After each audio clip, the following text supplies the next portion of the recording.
Na sadasin no sadasit tadanim nasidra no vyoma paroyat kimavari vakuhatasya sarmanna ambhakkimasid gahanangabhiram na mrityurasidamritanna tarahi naratriya anha asit praketaha आनीदवातं स्वधया तदेकम् तस्माद्धान्यन्न परः किञ्चनासा. Nor earth nor not existed. Your bright sky was not, nor heaven's broad oop outstretched above. What covered all? What sheltered? What concealed?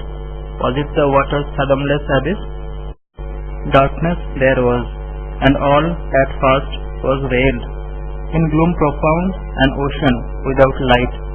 The germ that still lay covered in the husk burst forth, one nature from the fervent heat.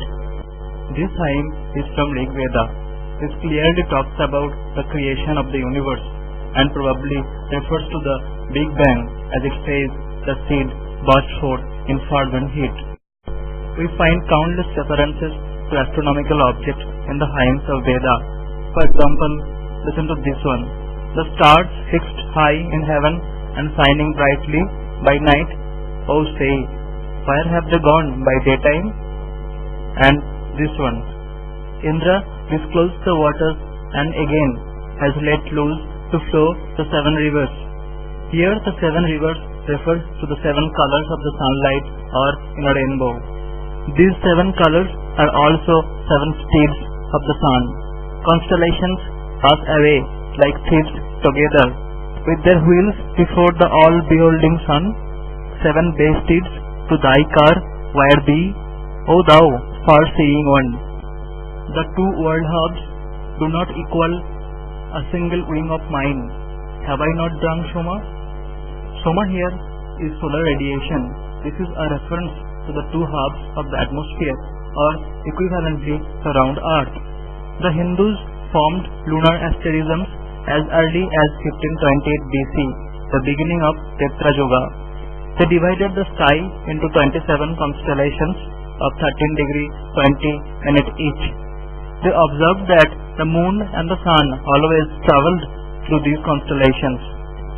There are countless such examples in Vedas and other ancient manuscripts that point to the rich knowledge of our ancient scholars in the field of astronomy.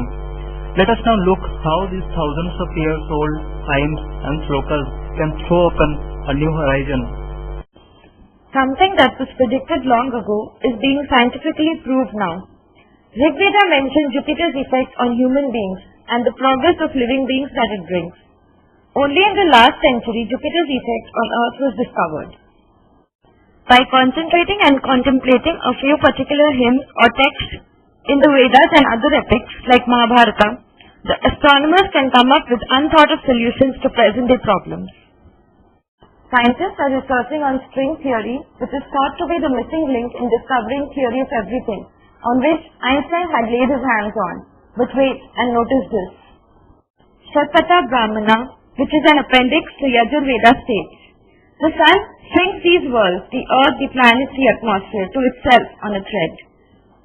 Hence, by studying the ancient scripts with the freedom to interpret them suitably in different contexts, we can stumble upon a new concept which might solve a present-day problem.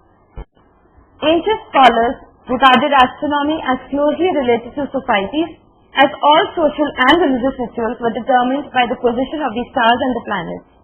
Hence, we find important and insightful concepts embedded in simplistic descriptions. We get the message that our pursuit to go beyond the confines of the Mother Earth, our search for alternate life forms in other faraway planets, should be linked to the human needs and not far away from public cognizance. The ancient Hindu seers, even without effective instruments, were able to fathom the mysteries of the universe, which was quite ahead of their times.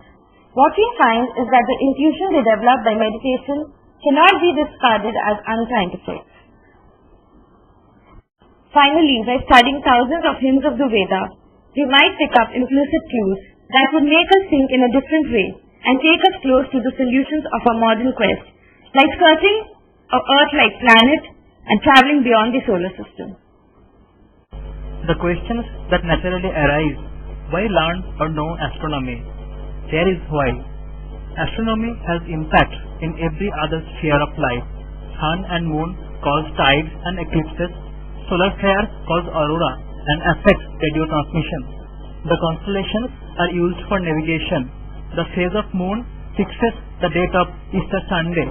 Radiation from the sun powers our atmosphere and weather. Earth's spin gives us day and night, and axial tilt gives us seasons. Prowess and age in astronomic progress is a matter of national pride. Cold War between US and USSR are well known. Developing countries like China and ours are trying to secure a foothold in the world arena. So, how to popularize modern as well as Vedic astronomy among Indian students and children? Here are some ways. Bringing portable planetariums to the remote part of the country can help in disseminating basic knowledge about astronomy and eradicating superstition. Shows conducted in primary schools is another option. Groups like Khagal Mandal, Khagal Vishwa, which essentially started as amateur stargazers, has gone long way to become popular forums for enthusiasts. Let's take their help to popularize the night sky. Creating interest groups in schools under the guidance of teachers will not only popularize astronomy among the kids but also draw their parents. This will be a good way to disseminate knowledge about ancient Hindu astronomy.